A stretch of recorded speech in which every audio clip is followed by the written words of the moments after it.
오늘 하나님께서 우리에게 주시는 말씀은 마태복음 25장입니다. 마태복음 25장 14절에서 30절까지의 말씀을 저 여러분이 교독해서 읽도록 하겠습니다.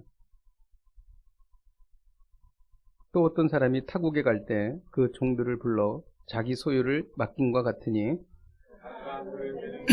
한 사람에게는 금 5달란트를, 한 사람에게 2달란트를, 한 사람에게는 1달란트를 주고 떠났더니 5달란트 받은 자는 바로 가서 그것으로 장사하여 또 5달란트를 남기고 2달란트 받은 자도 그같이 하여 또 2달란트를, 1달란트 받은 자는 가서 땅을 파고 그 주인의 돈을 감추어 두었더니 오랜 후에 그 종들의 주인이 돌아와 그 5달란트 받았던 자는 5달란트를 더 가지고 와서 이르되 주인이여 내게 5달란트를 주셨는데 보소서 내가 또 5달란트를 남겼나이다.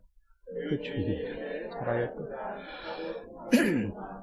내가 적은 일에 충성하였음에 내가 많은 것을 내게 맡기리니 내 주인의 즐거움에 참여할지어다 하고 2달란트 받았던 자도 와서 이르되 주인이여 내게 2달란트를 주셨는데 보소서 내가 또 2달란트를 남겼나이다.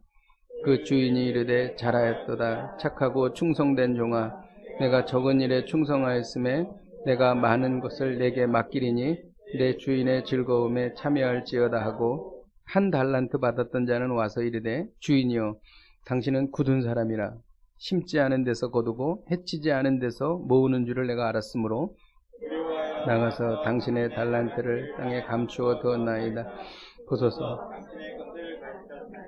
그 주인이 대답하여 이르되 악하고 게으른 종아 나는 심지 않은 데서 거두고 해치지 않은 데서 모으는 줄로 내가 알았느냐. 그러면 내가 마땅히 내 돈을 취하리니 돌아와서 내 원금과 이자를 받게 하였을 것이니라 하고 그에게서 1달란트를 빼앗아 10달란트 가진 자에게 주라. 무릇 있는 자는 받아 풍족하게 되고 없는 자는 그 있는 것까지 빼앗기리라. 다 함께 이 무익한 종을 바깥 어두운 데서 내쫓으라. 거기서 울며 이를 갈리라 하니라. 예, 반갑습니다. 저는 소개받은 이진서 목사라고 합니다. 우리 백 목사님하고 첫 만남이 제가 오늘교회 전도사, 초등부 전도사로 가니까 그때 우리 백 목사님께서 부장 집사님으로 거기 계셨습니다. 제가 어제 가만히 생각해 보니까 무려 한 3, 4년 전에 만남이 그때 이루어진 것입니다. 어떻게 보니까 참 세월도 빠르고 또 여러분들과 다시 한번 만나게 되어서 매우 그렇게 생각합니다. 저희 현재 노원구에 있는 우리 교회라고 협동 목사로 있고요. 현재 그 세이브 더 유스라고 젊은이들 관련된 사역을 제가 도와주고 있는 그렇게 사역하고 있습니다. 오늘 우리가 잘 알고 있는 말씀이지만 같이 한 말씀을 통해서 우리 앞으로 어떻게 살아야 할지 다시 한번 살펴볼 수 있는 귀한 시간 되기를 바라겠습니다. 하나님께서 우리의 인생을 좀 나중에 평가하실 터인데요. 하나님이 우리를 결산하실 때 어떤 사람을 좋아하고 또 어떤 사람을 싫어하는지 오늘 본문을 통해서 저희가 짐작을 할 수가 있습니다. 오늘 말씀을 가만히 보니까 하나님이 우리가 본전만 달랑 들고 오는 것을 별로 좋아하지 않는 것 같습니다. 요즘에 금리가 계속 오르고 있습니다만 최소한 한 10% 정도는 들고 가야지 저희들의 인생을 인정해 주는 것 같습니다. 오늘 우리가 읽었던 이 비유의 그 주인공은 누구일까요? 누구이겠습니까? 영화를 보시게 되면 맨 마지막까지 살아남는 사람이 주인공인 것처럼 오늘도 본문을 가만히 보시게 되면 마지막까지 주님과 함께 이야기하고 있는 바로 1달란트 받은 사람이 이야기 속의 주인공입니다. 주인이 이제 멀리 떠나기 앞서서 종 3명을 다 불러놓고 5달란트, 2달란트, 1달란트씩 나눠준 다음에 다시 돌아와서 결산을 하는 장면입니다. 오늘 본문을 보시게 되면 5달란트, 2달란트 가진 사람은 주님으로부터 굉장한 칭찬을 받았습니다. 그런데 오늘의 주인공, 이 1달러 받은 사람은 그렇지를 못했죠. 자, 주인님께 지금 이 주인에게 어떻게 말하고 있는지 우리 24절 같이 한번 보도록 하겠습니다. 24절을 보시게 되면요. 한번 볼 수 있을까요? 예. 주인이여 하면서 당신은 굳은 사람이라. 심지 않은 데서 거두고 해치지 않은 데서 모으는 줄을 내가 알았다. 이렇게 말씀해 주고 있습니다. 처음에 당신은 굳은 사람입니다. 이게 무슨 말일까요? 쉽게 얘기하면요. 하나님, 당신은 도둑놈입니다. 이 말을 이렇게 삥 둘러서 이렇게 이야기하고 있는 것입니다. 하나님, 당신 나쁜 사람입니다. 도둑놈이에요. 굳은 사람입니다. 자, 이 짧은 말은요, 지금 이 사람이, 이 주인공이 화가 나서 갑자기 어떤 감정이나 힘들어진 상황 때문에 지금 자신이 코너에 몰리니까 이것을 모면하기 위해서 지금 얼떨결에 화가 나서 던진 말씀입니까? 그렇지가 않죠. 오늘의 말씀을 가만히 보시게 되면 이 말은요, 이 사람이 한순간 잠깐 생각하고 그리고 쉽게 말한 것이 절대로 아니라는 사실. 이 말은요, 이 주인공이 일생 동안 쭉 경험해 왔고 계속해서 생각하고 또 생각하고 그리고 마지막에 결단해서 한 결론이 바로 이 말씀인 거예요. 하나님, 내가 쭉 당신을 경험하고 보니까 이제까지 나에게 한 것을 가만히 보니까 당신은 참으로 불공평한 사람입니다. 하는 그 말을 주인에게 하고 있는 것입니다. 그러면 이 사람이 주인에게 이렇게 얘기하는 근거가 과연 어디 있습니까? 오늘 24절 맨 끝에 보시게 되면 이런 말씀이 있습니다. 내가 알았으므로. 여기 알다 하는 단어는요, 우리가 히브리어로 보시게 되면 야다라고 하는 단어입니다.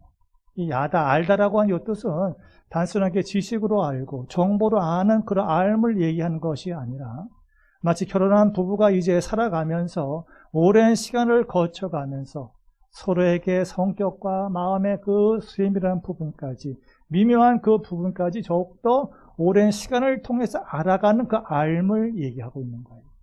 지식적으로 정보만 몇 개 아는 그런 알이 아니라 관계를 통해서 알아가는 그 알을 여기서 말하고 있는데 바로 이 단어가 야다라고 하는 단어입니다.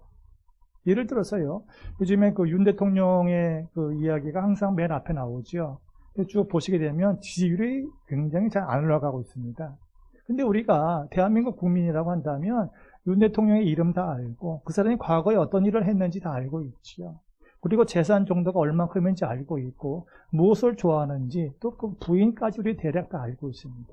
자, 이런 정보를 내가 안다고 해서 윤 대통령 내가 잘 알아 이렇게 얘기할 수 있습니까? 할 수가 없죠.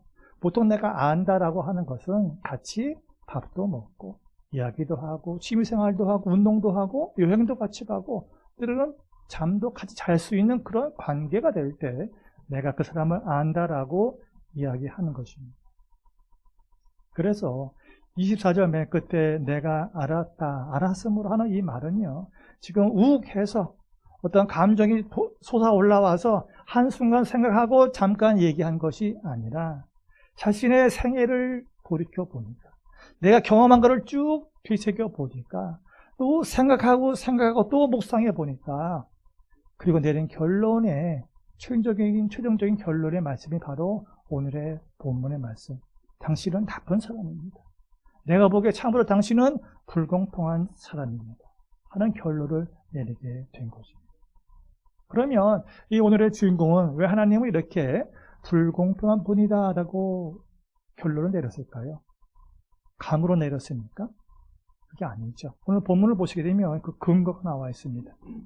이 주인이 종들을 불러서 달란트를 나누어 주었습니다. 그 달란트를 나누어 준 근거가 뭐예요? 그냥 예쁘니까, 일 잘하니까 그 근거로 해서 달란트를 나누어 줬습니까? 아니죠. 오늘 15절을 가만히 보시게 되면 15절 상반절에 이들의 재능대로라고 말씀이 나옵니다. 재능대로, 다른 말로 하면 이들의 능력대로 나눠주신 거예요. 그냥 바쁘니까 대충 나눠준 게 아니라 세일하니까 그냥 아무거나 준 것처럼 그것이 아니라 하나님께서는 이 사람 각 사람의 능력대로 재능대로 달란트를 나눠 주었다라고 말씀해 볼 수가 있습니다. 함부로 이렇게 생각해 볼 수가 있죠. 주인이 종을 다 불렀습니다. 앞에 쭉 세웠습니다. 그 첫째 사람을 앞으로 나오라고 부른 거예요. 그래서 오늘의 주인공이 가만히 보니까 첫째 사람을 불러더니만 그 사람에게 5달란트를 준 거를 본 거예요. 자, 이것을 보는 순간 오늘의 주인공이 어떤 생각을 했을까요? 저 사람에게 5개를 주었으면 나에게는 몇 개를 줄까 하는 그런 생각을 분명히 했던 거예요. 그런데 또 갑자기 두 번째 사람을 불렀습니다. 그 사람에게 몇 개를 주었습니까? 2달란트를 주었죠. 또 그걸 보는 순간에 오늘의 이 주인공은 야, 저 정도 사람에게 2개를 줬으면 최소한 나에게는 2개 아니면 그 이상 3개 정도를 내가 받을 수 있을 것이다 하는 그런 기대를 그가 했던 것입니다. 저렇게 기대하고 있는데 마지막으로 자기 자신을 불렀습니다. 나갔습니다. 몇 개를 줬습니까? 가장 작은 2개를 줬으면 괜찮을 텐데 가장 작은 1달란트만 달랑 준 것입니다. 올림픽 경기 시상 때에는 맨 마지막에 가장 빛나는 금메달을 주는데 맨 마지막에 나갔더니만은 2달란트 안에 가장 작은 1달란트만 받게 된 것입니다. 자, 이때 이 주인공이 1달란트를 받았다고 한다면 그때 이 사람의 마음이 어떠했을까요? 할렐루야 했겠습니까? 저는 그래도 주님을 사랑합니다. 그런 말을 했을까요? 아마 아닐 것 같습니다. 이 사람은요, 남들이 다 보는 앞에서 가장 작은 1달란트를 받으면서 굉장한 수치심을 느꼈을 거예요. 그리고요, 손에 움켜진 그 1달란트를 바라보면서 아니 내가 저 사람보다 못한 게 뭐야 하는 그런 생각을 했을 것입니다. 그리고 돌아오면서 얼굴이 아마 시퍼개졌을 것이고요. 또 옆에 있던 2 사람이 이 사람을 알아보면서 웃을지도 모릅니다. 자, 그런데 하나님이 이 사람에게 1달란트를 주었다는 것은 어떤 의미가 있습니까? 이 사람에 대한 인생의 평가예요. 너는 1달란트 인생이야. 너는 찢어지게 가난한 집에서 태어나. 왜냐하면 하나님은 능력대로 달란트를 주셨기 때문입니다. 시험 봐서 준 거 아니에요. 성적 순으로 준 거 아니에요. 그 면담에서 야, 너 얼마밖에 원하냐? 그런 거 없었지요. 또한 내 자신이 나를 어떻게 생각하는지 전혀 물어보지도 않고 하나님이 일방적으로 나누어 주었던 것입니다. 그러다 보니까 쓸쓸히 돌아가면서 도대체 주일은 왜 나를 이렇게 저평가하는가 하는 그런 생각을 했던 것이죠. 자, 이러한 하나님의 모습을 통해서 오늘의 주인공이 느낀 점이 뭘까요? 이 사람은요, 그 하나님의 그러한 표현과 행동을 보면서 마음속에는요, 처절한 비교의식을 느꼈던 것입니다. 손에 움켜진 그 1달란트를 바라보면서 자기 안에 굉장한 수치심과 좌절감과 열등감을 그가 느꼈던 것입니다. 그래서 내린 결론이 뭐예요? 야, 우리 주인은 참으로 불공평한 분이구나. 이렇게 결론을 내렸던 것입니다. 왜요? 주인에 대한 섭섭한 마음이 그 마음속에 가득 찼기 때문입니다. 그래서 이 사람은요, 주인을 이해할 수 없었어요. 왜 나를 이렇게 저평가하는지 이해할 수 없었기 때문에 계속해서 이것을 생각하다가 결국에는 아무 일도 못하고 땅에 묻어두고 말았다는 것이죠. 땅에 묻었다는 것은 어떤 의미가 있습니까? 저분의 평가는 내가 받아들일 수가 없다는 것입니다. 자, 그러면 하나님은 이처럼 이 사람이 생각하는 것처럼 이렇게 무자비하게 불공평한 분이실까요? 여러분 어떠십니까? 하나님은 공평한 분이세요? 아니면 불공평한 분이세요? 이 사람이 내린 결론이 맞습니까? 틀립니까? 이 사람이 내린 결론은 완전히 잘못된 거예요. 이 사람은 하나님에 대해서 잘못 알고 있어요. 잘못된 신관을 갖고 지금까지 살아왔다는 것입니다. 자, 그런데 지금 하나님이 불공평하다라고 생각하는 사람은 오늘의 주인공이 한 사람뿐이겠는가? 그렇지 않을 수도 있다는 얘기입니다. 오늘을 살아가는 우리들의 삶 속에서 어떤 순간순간마다 하나님 참으로 공평하지 않구나 하는 생각들을 우리가 해가면서 살아갈 수가 있는 거예요. 예를 들면요, 사람마다 시간의 달란트가 다 다르죠. 어떤 사람은 70년, 80년 사는 사람이 있고 또 어떤 사람은 10년, 20년 짧게 살다가 마치는 사람도 있습니다. 또 어떤 사람은 건강의 달란트도 다릅니다. 선천적으로 강건하게 태어난 사람이 있는 반면에 또 어떤 분들은 핸디캡으로 태어나서 일평생 어려움 속에 살다가 다시는 분도 있습니다. 또 부모 잘 만나서 수백억 대의 재산 속에서 아주 부유하게 태어나서 별로 일하지 않고 그래도 잘 사는 사람이 있는 반면에 전세금 하나 마련하기 힘들어서 아둥바둥하며 살아가는 그런 사람도 우리는 주위에서 많이 보게 됩니다. 자, 이런 것들을 바라보시게 되면 재산이나 또는 시간이나 건강이나 은사나 다 다르게 마련입니다. 이런 것을 보시게 되면 하나님은 공평하지 않구나 하는 생각들을 우리가 하게 됩니다. 자, 그런데요, 오늘의 이 주인공의 비극은 무엇입니까? 오늘 우리가 예수를 믿는다고 하면서 우리 크리스천들의 가장 큰 그 비극 중에 하나는 불행하게도 5달란트가 제일 1등이고 그 다음이 2달란트 그리고 마지막 1달란트는 꼴찌라고 생각하는 이 비교의식의 안경을 쓰고 자기 자신을 바라보니까 결국 이 사람은 아무것도 하지 못하고 그냥 땅에 파묻어 버리고 말았다는 사실입니다. 여기서 알 수 있는 것은 하나님이 가장 싫어하는 것 중에 하나가 뭐냐? 바로 이 비교의식이죠. 이 비교의식은요, 성경에 어디서부터 나올까요? 마태복음에서 나오는 게 아닙니다. 창세기부터 이것이 등장합니다. 이 비교의식의 시작은 누구일까요? 네, 사단입니다. 사단은요, 자기 자신과 하나님을 비교해 본 거예요. 그러니까 자기는 너무 낮아요. 그래서 하나님처럼 되고 싶었던 거죠. 하와도 마찬가지입니다. 하와도요, 선악과를 통해서 하나님처럼 되고 싶었던 거예요.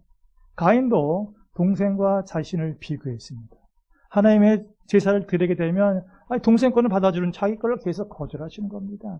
열등감에 빠진 나머지 이 덫에 걸리니까 동생이 동생으로 보이지 않게 되는 거죠. 경쟁자로 보이는 거예요. 그래서 동생을 끌고 나가서 돌로 쳐 죽이고 말았습니다.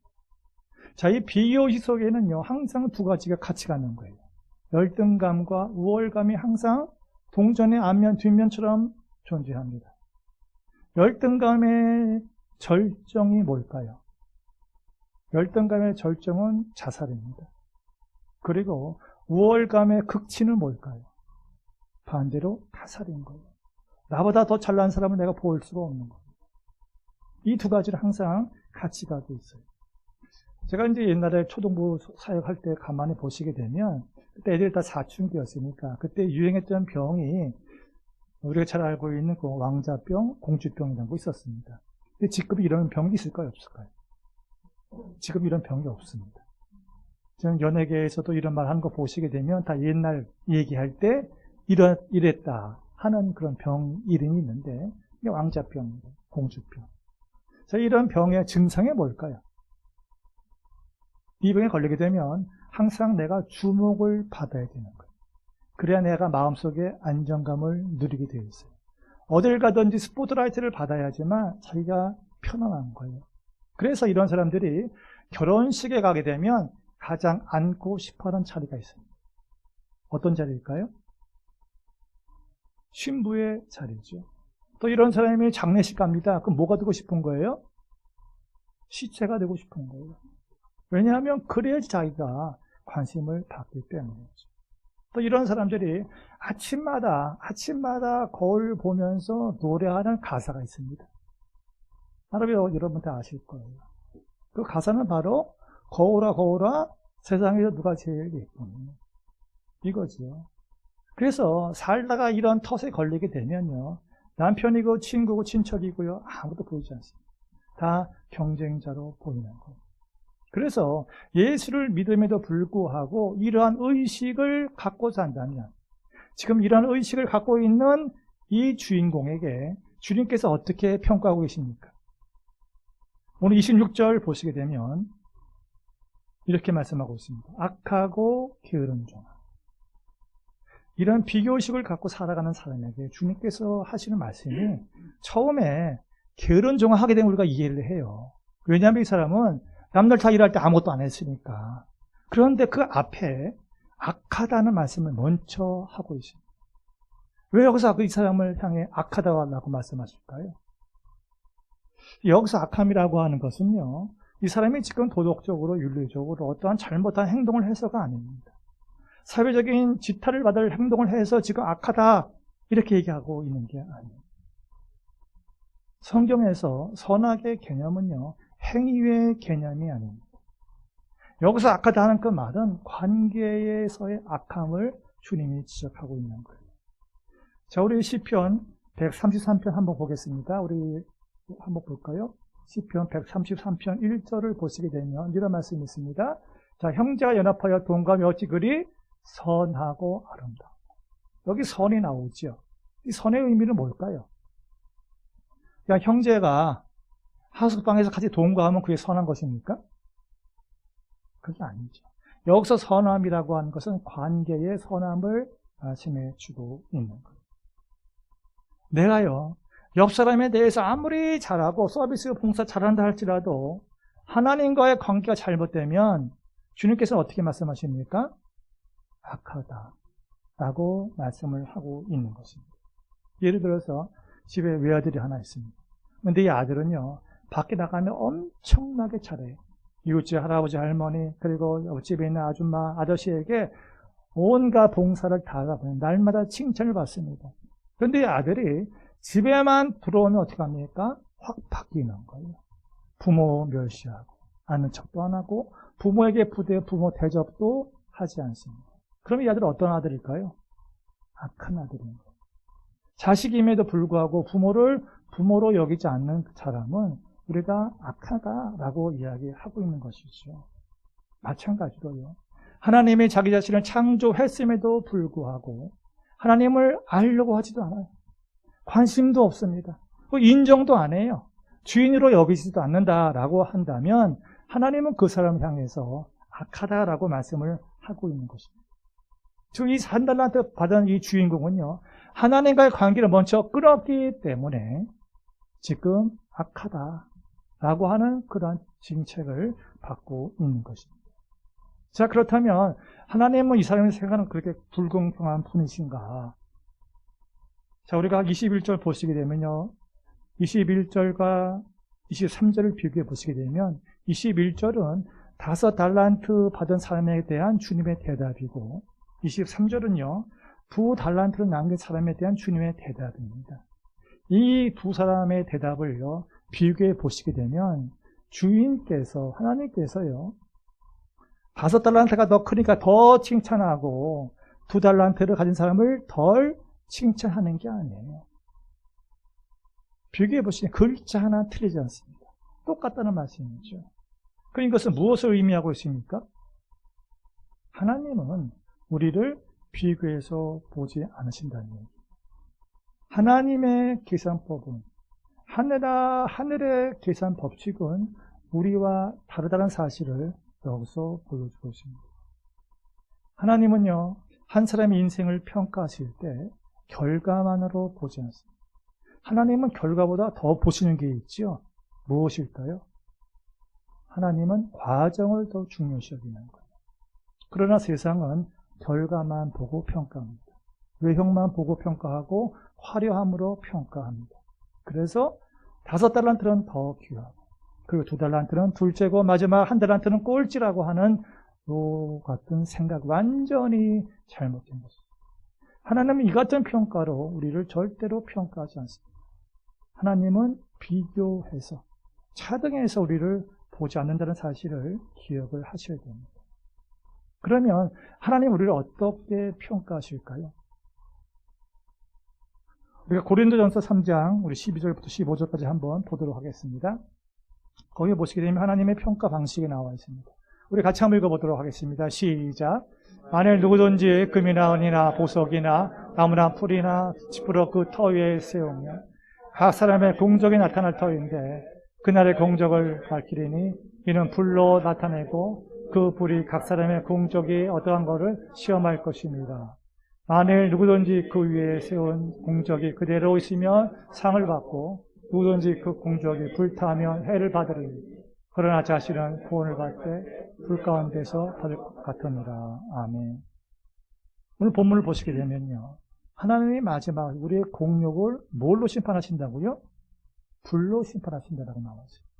우리의 인생의 기초가 금이나 보석이나 나무나 태워질 것으로 내 인생의 기초를 세웠다 하면 다 불타 없어지겠지만 내 인생의 기초를 주님의 말씀 위에 세웠다 하면 그 사람은 불 가운데서 구원을 받을 것이다 라고 말씀해 주고 있습니다. 우리가 잘 알고 있는 산사선교 맨 끝에 결론이 뭡니까? 모래 위에 세운 사람의 집은 바람이 불고 비가 오고 홍수가 나면 무너진다라고 말씀해 주고 있습니다. 하나님 우리를 평가하실 때 양으로 절대로 평가하지 않습니다.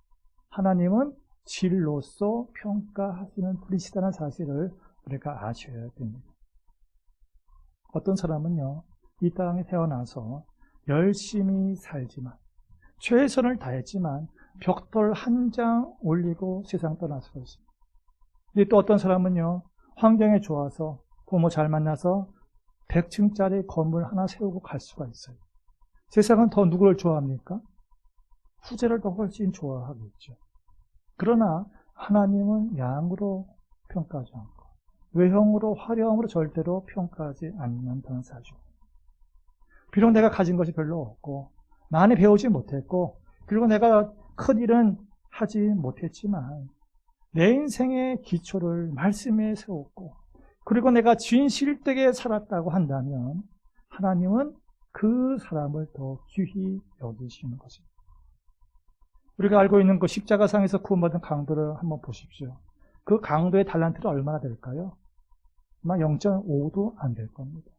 그 사람이 뭐 예배를 드려봤겠습니까? 여러분처럼 공부를 했겠습니까? 기도를 했겠습니까?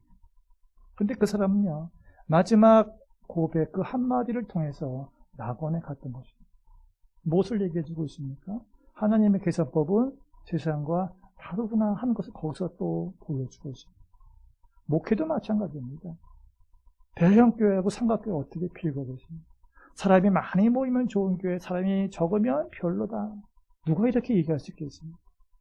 하나님 보시기에는요, 큰 거 작은 거 그렇게 구분하지 않으시는 분이십니다. 근데 우리는 어떻습니까? 예수를 믿고 있음에도 불구하고 큰 것은 더 중요하고 작은 것은 좀 별로다. 이렇게 생각할 때가 너무나도 많다는 것입니다. 저희 교회뿐만 아니라 요즘에 뭐 노회들 제가 가보더라도요. 99명만 있으면 돼요. 한 명, 연약한 한 명은요, 있어도 그만 없어도 그만입니다. 그런데 어떻습니까? 예수님은 한 명이 없어지게 되면 99명을 다 세워놓고 그 한 사람을 찾으러 가시는 분이에요. 이런 것은 다 주님과 우리가 얼마나 다른가를 보여주고 있는 것입니다. 우리 존재도 마찬가지죠. 하나님 만약에 우리를 우열의 평가로 보신다고 한다면 우리는 가 있을 데가 별로 없는 거예요. 우리가 갈 곳은 그냥 자사 사이트 정도만 갈 데밖에 없다는 말씀이죠. 그런데요, 살다 보게 되면 남이 참 부러울 때가 많이 있어요. 요즘같이 어려운 때에 취직도 잘 안 되는데 우리 옆집에 있는 사람은 회사에서 와서 스카웃해 가는 겁니다. 아니 나는 대학 졸업했는데 근데 백수인 거예요. 또 믿음으로 살려고 아등바등했는데 시험은 다 떨어지고 내가 가면 열린 문도 확 닫히고 마는 거예요.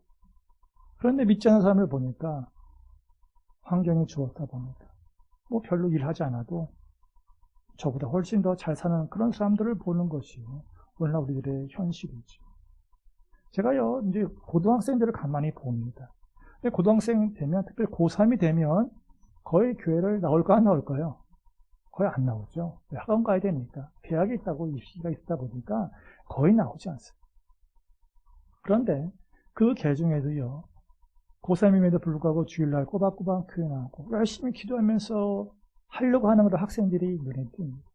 그러면 제가 보기에 대학은 누가 갔으면 좋겠습니까? 그런 사람이, 그런 학생들이 대학 가면 좋겠는데 그런 애들은요, 계속해서 재수 삼수하는 거예요. 그런데 어떻습니까? 매일 빼먹고 교회도 별로 잘 나오지 않는 학원에 충실했던 애들은 어떻게 됐습니까? 좋은 대학을 다 가는 거예요.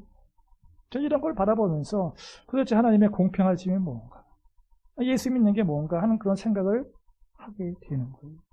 회사에 가보게 되면요, 나는 아침에 좀 일찍 가서 회사 자리에서 큐티도 하고 또 컴퓨터 모니터 앞에 말씀 구조 써가지고 힘들 때마다 그 내가 반복해서 보면서 이기려고 노력했고 또 교회에서 행사 있다고 하면 또 15분 정도 빨리 가서 내가 봉사도 했는데 이런 마음을 주님이 아시니까 경쟁에서 조금이라도 한 중간 정도만 갔으면 좋겠는데 계속해서 탈락을 하는 것이죠. 근데 옆에 있던 동료 보니까 어때요? 나랑 같은 동기인데 매일 술 먹고 그리고 매일 하청업체 등쳐먹는데 불구하고 승승장구하고 또 자식들은 공부도 훨씬 더 잘하는 거예요. 자, 이런 세상 속에서 우리가 하나님 공평하시다 이렇게 말을 할 수가 있겠네요. 또 요즘엔 다들 힘드시는데 이런 생각을 할 때가 있습니다. 내가 우리 부모님이 좀 재산이 좀 많았으면 내가 이런 고생 좀 덜 하고 내 꿈을 좀 펼칠 수가 있겠는데 하는 그런 생각이 들지요. 그러다 어떤 생각이 나옵니까? 하나님, 저에게 5달란트까지 좀 줘 보십시오. 그러면요, 내가 저 사람보다 훨씬 더 잘할 수 있습니다.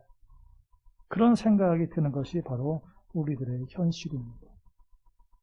그런데요, 우리가 하나 여기서 기억해야 될 것은 이러한 사람들은요, 우리가 인생이라고 하는 길을 걸어갈 때 잠시 같은 방향을 가다가 잠깐 만나는 사람들입니다. 이런 사람들은요, 분기점을 만나게 되면 또 때가 되면 우리는 헤어지게 되어 있어요. 우리가 헤어질 때 우리는 어떻게 인사하고 헤어집니까? 손 들면서 나중에 천국에서 만납시다 하고 축복하고 내길 가면 되는 거예요. 잠시 후에 헤어질 그 사람을 바라보면서 그 사람과 내 모습을 비교하는 사람은 어리석은 사람입니다. 다음 지하철 정거장에서 내릴 그 사람을 바라보면서 야, 참 신수 좋다. 명품 입었네. 나는 뭔가. 이렇게 자기 자신을 비교하는 사람은요, 어리석은 사람에 불과한 것이죠. 근데 중요한 것은 지금 내 인생의 기초를 어디에 두고 있는지, 나의 인생의 좌표는 어디까지 와 있는지, 그리고 내가 예수를 믿으면서 내 인생의 기초를 내 욕망과 욕심과 그리고 돈에 기초하고 있지는 않은지 다시 한번 정직하게 살펴봐야 합니다. 그리고요, 오늘 또 비유 중에서 하나 잊지 말아야 할 것은 하나님은 꼭 우리를 종말에 가서 평가만 하지 아니하신다는 사실도 알아야 됩니다.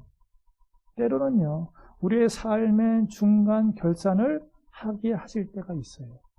회사를 보더라도요, 월말 결산하고 분기말 결산하고 또 1년에 한 번씩 결산도 하지 않습니까? 마찬가지로 어떤 사람을 가만히 보시게 되면 죽다 살아나거나 갑자기 어려운 일을 경험하다 보게 되면 사람이 확 바뀌는 경우가 있어요. 전혀 딴 사람으로 살아가는 사람들이 있죠. 왜 그럴까요? 커다란 깨달음이 있거나 인생의 전환점이 있었기 때문에 그런 삶을 살아가는 거예요. 살다 보시게 되면 여러분의 인생 가운데 하나님께서 중간 결산을 하게 할 때가 있다는 사실도 알고 계시고, 중간 결산하실 때 내가 2달란트를 남기면 하나님께서 어떻게 하십니까? 2달란트를 또 주시는 거예요. 그리고 다음번 결산할 때 내가 또 남기면 그것을 계속해서 주시는 겁니다. 처음에 내가 가진 달란트는 좀 부족했을지라도 결산할 때 남기면 주님께서 계속해서 달란트를 우리들에게 부어주는 거예요. 4개를 남겼으면 그 다음에 8개를 주시겠죠. 그 다음에 몇 개 주시겠습니까? 16개, 32개, 64개. 그런 식으로 하나님께서 달란트를 우리 모두에게 물붓듯이 부어주신 겁니다. 그런데요, 살다가 중간 결산은 꼭 한 번만 할까요? 그렇지 않습니다. 성령에 민감한 사람은 이 결산의 주기가 매우 짧아요. 어떤 사람은 6개월에 한 번씩 결산할 수도 있겠지만 어떠한 사람은 매월 결산해 갑니다. 또 어떤 사람은 매주일 결산하시고, 더 민감한 사람은 매일매일 결산하며 살아가실 거예요. 만약에 우리가 이렇게만 살 수 있다면, 달란트를 계속 받을 수만 있다면 우리는 놀라운 삶을 살게 될 것입니다. 이것이 바로 헌신의 비밀입니다. 헌신하면 할수록 내가 처음에 생각지 못한 놀라운 일을 하게 되는 이유가 바로 여기에 있는 거예요. 그리고요, 제자도의 마지막 단계는 뭘까요? 마지막 단계는 내가 남과 비교하지 아니하고 내 길을 끝까지 가는 것입니다. 요한복음 21장에서 주님이 베드로에게 말씀하셨죠. 내 양을 먹이라. 베드로는 그 말씀을 들으면서 자신의 인생길에 그림을 대충 알았습니다. 그러니까 궁금한 점이 생각이 났어요. 뒤를 돌아보니까 누가 따라오고 있었습니까? 그의 친구인 요한이 따라오고 있었죠. 또 비교하기 시작한 거예요. 그러면서 어떻게 질문했습니까? 하나, 예수님, 저 친구는 나중에 어떻게 되겠습니까? 자기 인생과 또 비교하기 시작한 겁니다. 그때 주님께서 뭐라고 말씀하셨습니까? 그 다음을 보시게 되면 너와 저 사람이 무슨 상관이 있느냐? 너는 너의 길을 가거라. 이렇게 말씀하시는 것을 보고 있습니다. 그래서 우리가 살아가면서 이 제자도의 마지막 단계 역시 비교, 의식을 뛰어넘는 것이다 하는 사실을 알게 됩니다. 신앙생활은요, 자기 자신과의 싸움입니다. 하나님 주신 내 달란트를 가지고 몇 배를 남기느냐, 그 싸움을 지금 우리가 하고 있는 것입니다. 말씀을 정리하겠습니다. 오늘 다시 한번 이 비유를 통해서 우리가 기억해야 될 것은 첫째로 비교하지 말아야 됩니다. 내 능력, 내 형편, 내 남편, 그 자식들 남과 비교하지 마십시오. 비교하는 순간에 하나님과의 관계는 나빠지게 되는 것이고 결국 그렇게 되면 아무것도 하지 않고 묻어버리게 되고 만드는 사실입니다. 두 번째는 하나님의 평가 방법은 우리와 다르다는 것. 결과로, 외형으로, 화려함으로 보지 않냐고 주님은 과정을 보시고 삶의 질을 보시는 것입니다. 그걸 가지고 평가하시는 거예요. 그래서 우리가 비록 하루를 살더라도 나의 하루가 하나님의 말씀의 기초에서 살아가는 것이 그만큼 중요한 것입니다. 마지막 세 번째는 삶의 중간 결선에 있다는 사실도 우리가 인식하셔야 됩니다. 성령의 민감한 분일수록 결선의 주기는 짧아진다는 것입니다. 이 세 가지 잘 기억하시고 주님 여러분이 주신 달란트를 끝까지 잘 붙들고 여러분의 가실 그 기간, 그 길까지 마지막까지 최선을 다하셔서 마지막에 웃을 수 있는 여러분 되시기를 주의 이름으로 축원합니다. 네, 기도하겠습니다. 하나님 오늘 말씀을 통해서 우리가 어떻게 살아야 할지 다시 한번 살펴봤습니다. 예수를 믿으면서 늘 비교하며 열등감과 우월감으로 좌우되는 그런 인생 살지 않게 도와주시옵시고 내 욕심과 내 욕망과 돈에 기초한 인생 되는 것이 아니라 말씀에 기초한 진실된 우리 인생 되게 하여 주시옵소서.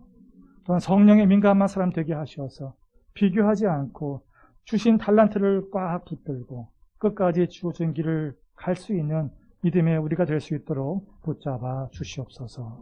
다시 한번 주 앞에 감사드렸고 예수님의 이름으로 기도하옵나이다. 아멘.